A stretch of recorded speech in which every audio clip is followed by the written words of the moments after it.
It's time for Blessed to Play on EWTN Radio, uncovering the role that faith plays in the lives of sports professionals from around the country. And now, here's your host, Ron Meyer. Meyer, score! One of the goals of collegiate athletic coaches is to win a national championship. My guest today won a national championship in her first year of coaching lacrosse at Benedictine College. She won an NAIA national championship. Her team provided some stellar moments during that year, but here to talk about this unbelievable achievement and what sets her apart in her everyday life is Clare Hanson. Clare, welcome to Blessed to Play. Thanks, Ron. Thanks for having me. Happy to be on. So before we get into this national championship season, your journey into lacrosse is quite interesting. In fact, you didn't play lacrosse in high school. You played a lot of other sports. But tell us what attracted you to the sport of lacrosse. Yeah, so I grew up in super small town, Kansas. I think I had maybe seen lacrosse on ESPN randomly, and I think it was probably even a men's game, not a women's game. And for people who don't know about lacrosse, the men's and women's games are super different. So, yeah, I think I always wanted to go to Benedictine, so it's really the only place I applied. And so once I got to campus, I was just very competitive and wanted something that was a little bit more than intramurals. So I believe on my visit, they mentioned something about lacrosse being a club sport. So, and they got to travel we went to Oklahoma State and Creighton and these places. So it just felt more intense. And so I almost didn't want to play, though, because you wear skirts in lacrosse, and that kind of didn't feel hardcore to me. But I quickly got over that and, started playing. Great teammates. My teammates were my first coaches that kind of taught me how to play. And, my sophomore year, it became a varsity sport on the men's and women's side. So all of us club kids kind of became that first team. So while migrating from the club level to an intercollegiate sport, I mean, the learning curve that you had to adapt to, but you became quite proficient at the sport. In fact, while playing for Benedictine, you were a first-team all-conference midfielder and a two-time captain in your junior and senior seasons. You built the foundation of the program, or helped build a foundation, and did quite well with that. So you really fell in love with the game of lacrosse, and then you wanted to teach the game of lacrosse. So when did those aspirations to coach and to help others become the best lacrosse player they could be come to fruition in you? Yeah, so I think I always wanted to coach. I thought I would maybe be more of a basketball, volleyball, softball coach, the sports that I kind of grew up playing. And I taught sixth grade for a year after graduating, and so like being in the school environment, I taught history, so I loved history, but also I knew I could kind of coach as well. So while I was teaching, at the district I was at, they didn't allow us to coach at the school because they wanted us to get acclimated with the teaching your first year. But then I ended up in the spring coaching lacrosse at St. James Academy, which is a high school in Kansas City. And, just found myself really thinking about that team and thinking about how I could help them get better, not just like as players during practice, but doing all the cultural, how to become a better person, and all of those things that I wanted to do. And I just wished I had more time with them.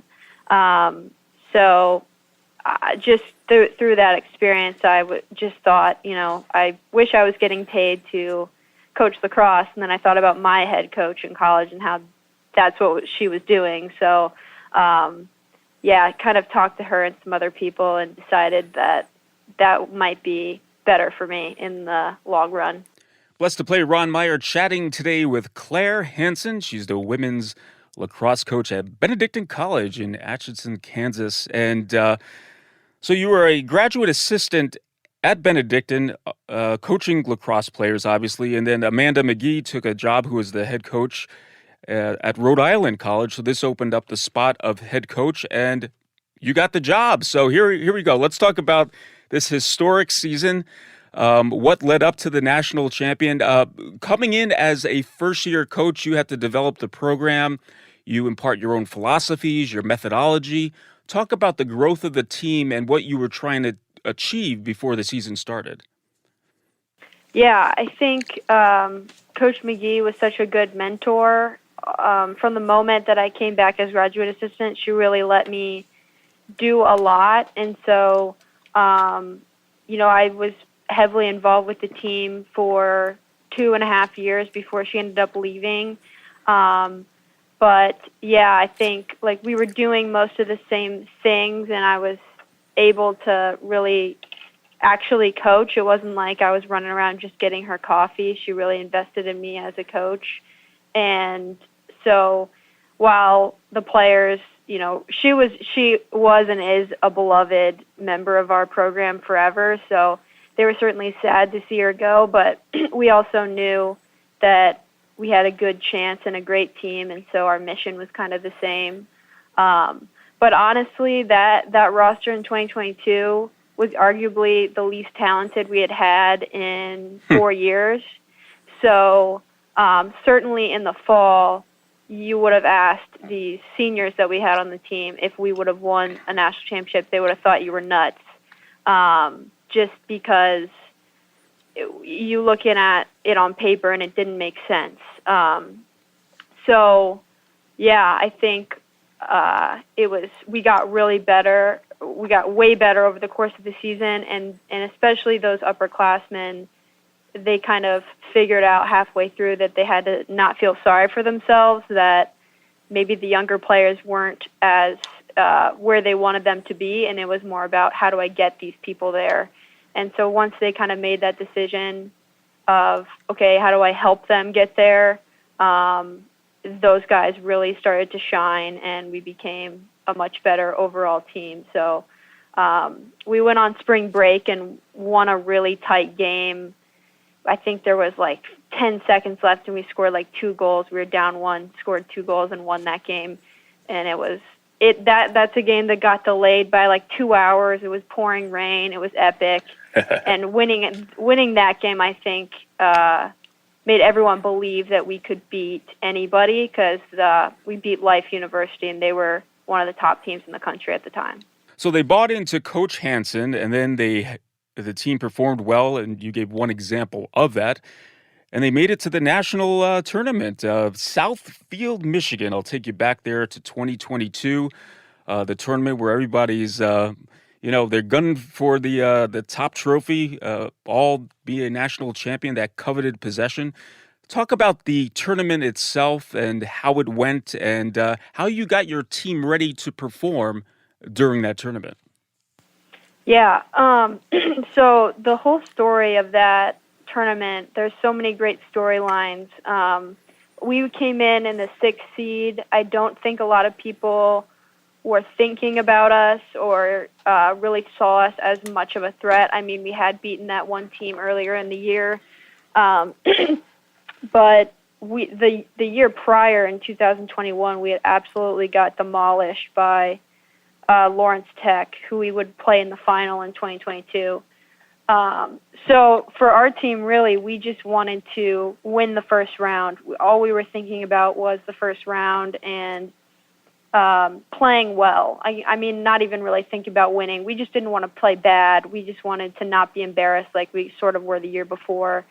And so I was probably the most nervous before that game, and all of our players were talking to them about it after. We're super nervous for that game. But we came out, played really well. We beat a team, Cumberland, the University of Cumberland out of Kentucky, who had beat us. That was the last game that we played before the 2020 season was canceled for COVID. So we sort of avenged that. And then the next round was SCAD Savannah, who we had actually never beat. They had beaten us numerous years in the national tournament. They seemed to knock us out every single year except for 2021. So winning that game was huge for the alums, and kind of just getting the monkey off our back.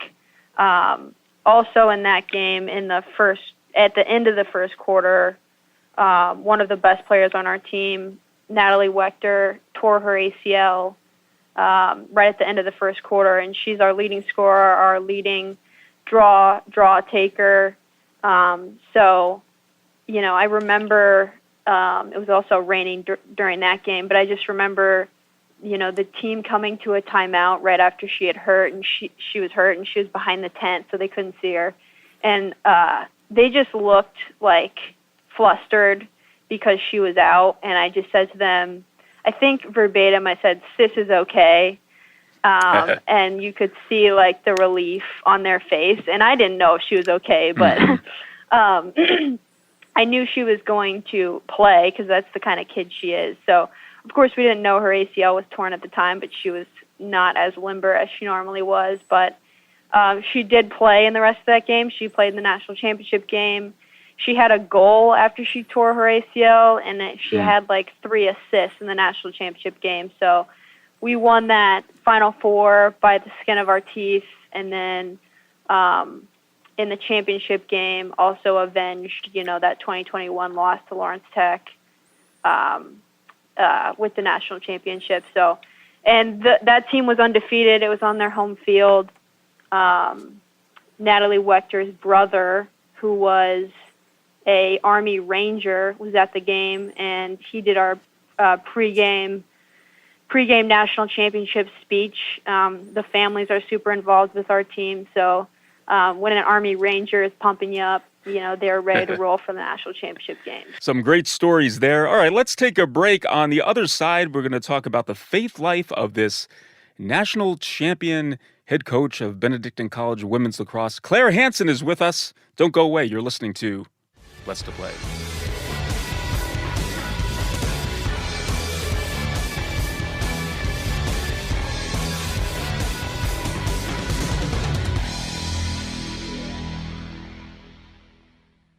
He was a scholar, a preacher, a Capuchin Franciscan, and a defender of Christendom. Matthew Bunsen and the Doctors of the Church. St. Lawrence of Brindisi was one of the most respected preachers in the 17th century, but he also helped raise an army against the Ottoman Turks when they invaded Hungary in 1601. He led the troops to victory against the Turks, carrying only a crucifix. He was declared a Doctor of the Church in 1959. To find out more about the Doctors of the Church, visit EWTN.com and click on Catholicism.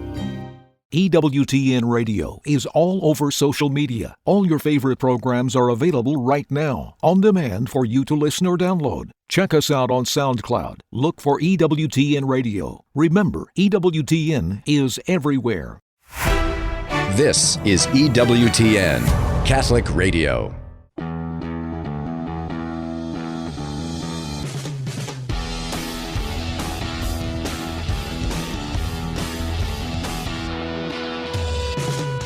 Welcome back to Blessed to Play. Ron Meyer joined today by Clare Hanson, and if you listen to the first half of the show, she's a pretty good coach. In fact, in her inaugural season with Benedictine College in Atchison, Kansas, she won a national title with her women's lacrosse team in Southfield, Michigan. What a story that is. But there's some other stories that we haven't talked about outside the athletic framework, and that is the spiritual journey of Clare, but also how she integrated her faith life with this team that she coaches at Benedictine. So, Clare, I know you're a devout Catholic and you bring your faith with you, especially as a head coach, but faith was always part of your coaching philosophy, and you integrated that while coaching your team there at Benedictine. Yeah, I think that's a huge reason why I love being at Benedictine is I get to have that be an active part of who I am and get to share that. So, yeah, and it really started when I was a player. I had some really great teammates who, again, coming from the club team, everybody sort of was at Benedictine already, so they were Benedictine kids. They sort of had that good faith life foundation. So I can remember, before a conference tournament our very first year as a program. We really had no idea if we were going to be able to win or not. We knew it was going to be tight, and the winner of that conference tournament would go on to the national tournament. So I just remember all of us on the team going to adoration before that, and we had really great team Bible studies. So I was really just formed again by the people that were around me, and it's always been just a really big part of our program. So it's cool to continue that. Now, I know you have a number of powerful spiritual stories from that 2022 National Championship Tournament team. Maybe you could share one of those with us. Yeah, I think the Rosary seemed to be involved in a lot of these stories, but the first one is, again, we were so nervous for that first game, and I didn't have an assistant coach. It was really just me, and I didn't know what to do with that nervous energy. I was like, I can't call anyone. The game was soon. We were about to get on the bus, but there wasn't enough time, and I didn't want to go talk to the players. I don't want to put that nervous energy on them. So I just pulled out the Rosary and started praying and pacing around my hotel room. And then when we won, I was like, okay, I'm going to do this every single time. So I did that before every game. And then at the the final game, I had it in my pocket. And this was a Rosary that I got in Rome, and it was blessed by Pope Benedict XVI, one of those that smells like roses. So I love holding it. But yeah, it was in my pocket, and we had got a penalty. So when you get a penalty in lacrosse, somebody has to come off the field. So we were a man down, and it was tight, and we were honestly, it was sloppy, and everybody's turning the ball over. Everybody's tired, so I just pulled that thing out and just held it in my hand and, prayed in the last few seconds. So, Blessed to play Ron Meyer chatting today with Clare Hanson. Once again, she's the coach of the Benedictine women's lacrosse team, won a national championship in 2022. And what's interesting is that after the national championship win, the team attended Mass. So you come together spiritually after this great win. Why don't you talk about that cohesiveness spiritually amongst the team and yourself? Yeah, I actually, I got this idea from our women's soccer team. My senior year in college, my best friends played soccer, so they went and played in the national championship game in Orange Beach, Alabama. So some of my friends and I drove down there to see them play, and they actually lost in that game, and they went to Mass right after the game. So I thought, win or lose, Mass is going to be the greatest thing that we can do. So scheduled that to happen, and it seemed like, some people are like, oh, really? That's what you want to do? But I was like, yeah, that's exactly, no matter the result, that's what needs to happen. So, nobody showered. Everybody was still in their, championship T-shirts, and we went straight to Mass. Thankfully, we're in a super nice hotel that had a great big area for us, and after the Mass, we had a nice little party, and it was cool. Not, everybody on our team is in a different spot spiritually, but just to have all the families there as well is a great way to celebrate. Now, after you are on such a high, and then you have to come down from that high, and now you have to coach and, start up the next season, has this changed you in any way, winning a national championship? Are you going to do anything differently, or is it you're just going to be Claire and do the thing that you've been doing the whole time? I think you have to evolve every single year in what you do. And, we said this even in 2022, that if we didn't win, then we still would have felt very fulfilled by, the relationships that we have, the culture that we have, and just the way that we had, really done everything we could do to be successful that year. And so many players on our team said that. If we lost in the Final Four, or in the national championship game, we would have felt the same, which is really easy to say when you did win. But last year in 2023, we lost in the quarterfinal, and I still felt very fulfilled as far as, how everyone treated each other and just the culture and transforming lives and those things. But, of course, you still want to win, and we have to evolve, and we have to do more, and we have to get better, and there's still that desire, but there's a dual attitude of, doing your best and being fulfilled with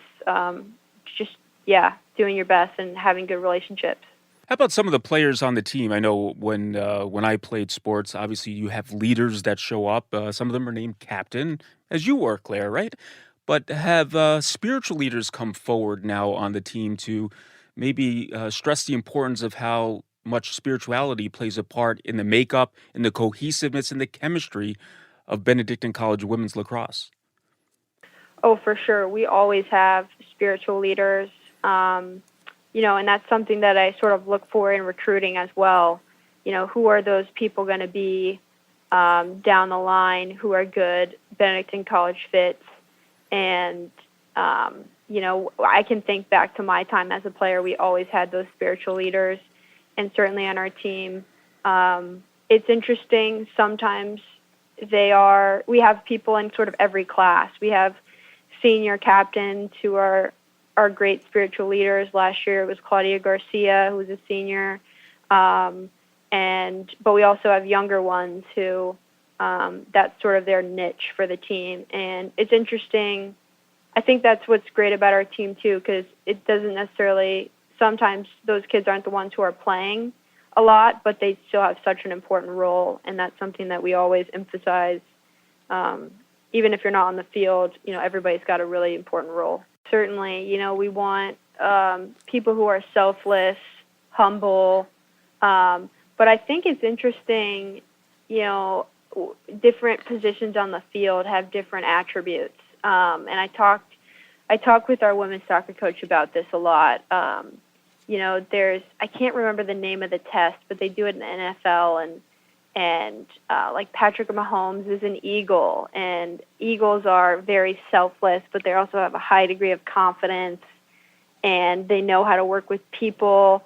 But then, like a forward in soccer, for instance, might be like a rocket, so huge ego. They're a big risk taker.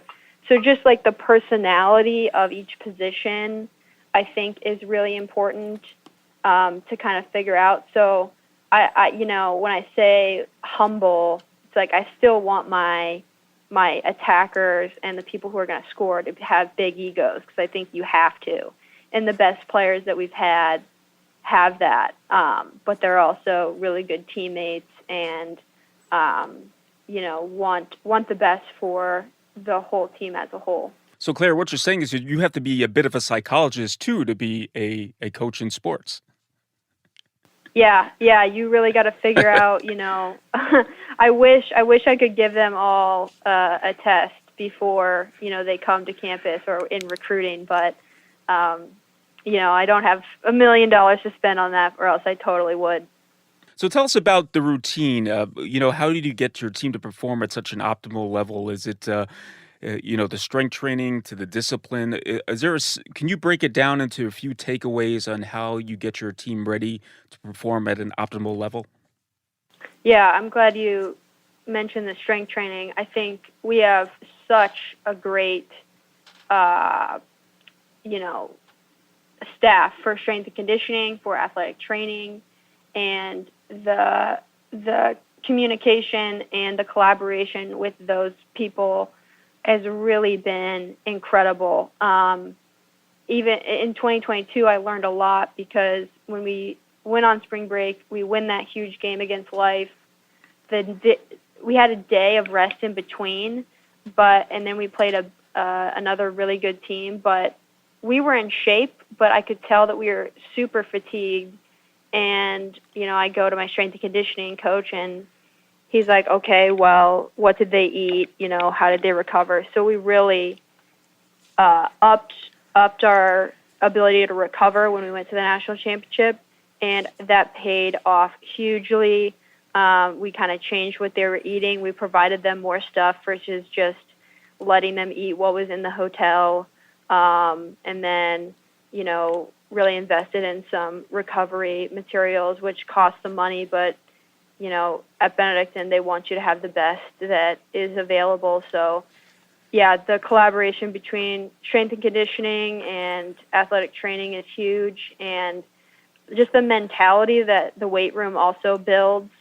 I think we certainly work the hardest of anybody in the NAI in terms of how we're conditioning and lifting and all of that. And when you know that and you go into a game, I mean, the psychological warfare, you're going to win that. So battle tested for sure. Well, what a historic season 2022 was for Clare Hanson and Benedictine College women's lacrosse, winning a national championship in their first year coaching. And as you can tell, it's much more than just winning a national championship, but really forming her players to be good, solid people, incorporating her spiritual life in her coaching philosophies. Claire, thanks so much. That is a great, great story. Unbelievable. First-year coach winning a national championship. I haven't heard a story like that before, so this is a first for me. But much continued success at Benedictine, and I'm sure you might win some more. Well, I wouldn't be surprised. Thanks so much for coming on Blessed to Play. Thank you so much. Hey, Blessed to Play fans, check us out on the web at blessedtoplay.com. That's blessed2play.com. You can like us on Facebook and hit us up on Twitter at Blessed to Play. For Clare Hanson, I'm Ron Meyer. Thanks so much for joining us right here on Blessed to Play. You've been listening to Blessed to Play with host Ron Meyer on the EWTN Global Catholic Network. If you have a question or comment about today's show, feel free to email us at info@blessedtoplay.com. That's blessed, 2, play.com. You can also connect with the show on the web at www.blessedtoplay.com. Again, that's blessed, 2, play.com. Join us again next time for Blessed to Play on the EWTN Global Catholic Network.